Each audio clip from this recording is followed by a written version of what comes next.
2019 మరియు 24 మధ్య వార్తాపత్రికలకు ప్రకటనలు జారీ చేయడంలో అప్పటి ప్రభుత్వం పక్షపాత ధోరణితో వ్యవహరించారన్న విషయం ప్రభుత్వ దృష్టికి తీసుకురావడం అయిందా అంటే లేదండి అంటున్నారు. సమాచార పౌర సంబంధాల శాఖ మొత్తం కూడా పూర్తిగా మంత్రి గారిని తప్పుదోవ పట్టించారు.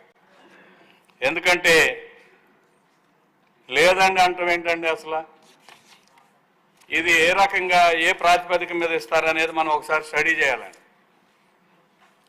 ఏబీసీ డీటెయిల్స్ సభ ముందు పెట్టాలని కోరుకుంటున్నాను. ఏబీసీ అంటే audit bureau of circulation. Audit bureau of circulation details చూస్తే మనకు అర్థమవుతుంది అధ్యక్ష, వీళ్ళు స్పష్టంగా వైలేట్ చేశారు. ఇందులో మనకున్న సమాచారం ప్రకారం సాధారణంగా మనందరికీ తెలిసిందే అధ్యక్ష, లార్జెస్ట్ సర్క్యులేటెడ్ పేపరు ఈనాడు. ఈనాడుకి ఎంత ఇచ్చారు అధ్యక్ష? 190 కోట్లు. సాక్షి పేపర్కి ఎంత ఇచ్చారు అధ్యక్ష? 293 కోట్లు. అదే ఆంధ్రజ్యోతి సర్క్యులేషన్ మన అందరికీ తెలిసిందే, కేవలం 21 లక్షలు ఇచ్చారు అధ్యక్ష. కేవలం 21 లక్షలు 5 సంవత్సరాల పాటు 21 లక్షలు ఇచ్చారంటే పోనీ ఆడిట్ బ్యూరో ప్రకారం ఏమైనా చేశారా అంటే ఆంధ్రప్రభకి 14.5 కోట్లు, వార్తా పేపర్కి 13.71 కోట్లు, ప్రజాశక్తికి 11.11 కోట్లు, హిందూ పేపర్కి 41.5 కోట్లు, న్యూ ఇండియన్ ఎక్స్ప్రెస్కి 30.3 కోట్లు, డెక్కన్ క్రానికల్కి 40.5 కోట్లు, హ్యాన్స్ ఇండియా 7 కోట్లు, పైనీర్ 9 కోట్లు.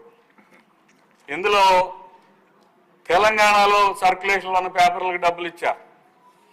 ఇప్పుడు మనందరికీ అర్థం కావాల్సిన అంశం ఏంటంటే అధ్యక్ష, సాక్షికి నంబర్ 1 స్థానం కల్పించి ఇచ్చారు. పోనీ ఏబీసీ రిపోర్ట్ కానీ మీరు తీసుకుంటే, డీటెయిల్స్ తీసుకుంటే ఈరోజు కూడా ఈనాడే ఉంది. మరి ఈనాడుకి ఎందుకు తక్కువ ఇచ్చారు? సర్క్యులేషన్లో 3వ స్థానంలో ఉన్న ఆంధ్రజ్యోతికి 21 లక్షలు ఎందుకు ఇచ్చారు? ఇది పెద్ద కుంభకోణం అధ్యక్ష, పెద్ద ఇది. అంతేకాకుండా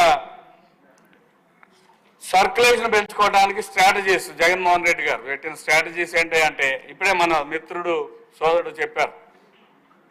సర్క్యులేషన్ పెంచడానికి ఈ ఇచ్చిన 293 కోట్లు కాకుండా వాలంటీర్లతో సచివాలయంలో 2 పేపర్లు కొనాలని సర్క్యులర్ జారీ చేసి ఆ సర్క్యులర్ ద్వారా పేపర్ల సేల్స్ పెంచుకోవటం ద్వారా 9 కోట్ల రూపాయల అదనపు లబ్ధి, అంటే 293 కోట్లు ప్లస్ 9 కోట్లు. అంటే ఒక్క పేపరే కొనమని ఎలా ఇస్తుంది అధ్యక్ష పౌర సంబంధాల శాఖ? ఇందులో మతలబ్ అది సర్క్యులేషన్ పెరగటం వల్ల అదొక స్ట్రాటజీ. రెండవ స్ట్రాటజీ ఏమిటంటే ఉచితంగా కొంతమందికి పేపర్లు సప్లై చేయటం. అంతకుముందు ఎలాగుంది, 2019 నాటికి సాక్షి పేపర్ యొక్క ఆడిట్ బ్యూరో సర్క్యులేషన్ డీటెయిల్స్ ఏంటి అనేది ముందు సభ ముందు పెట్టాలి. తర్వాత ఏ ప్రాతిపదిక మీద ఆంధ్రజ్యోతి పేపర్ సర్క్యులేషన్ ఎంత, దానికి రావాల్సిన వాటా ఎంత. ఇది 1 సంవత్సరం కాదు అధ్యక్ష, 5 సంవత్సరాలు జరిగింది. దీని మీద డీటెయిల్స్లోకి వెళ్ళాలి అధ్యక్ష.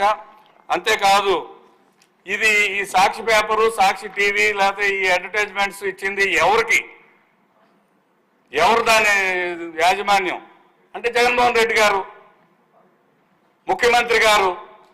ముఖ్యమంత్రి గారి ఛానల్కి, ముఖ్యమంత్రి గారి పేపర్కి అడ్వర్టైజ్మెంట్స్ ఇస్తున్నారంటే దాని అర్థం ఏంటన్నమాట, 5 సంవత్సరాల పాటు యథేచ్ఛగా తమకు ఇష్టం వచ్చినట్టుగా అడ్వర్టైజ్మెంట్స్ ఇచ్చుకున్నారు. ఇవ్వాల్సిన వాటికి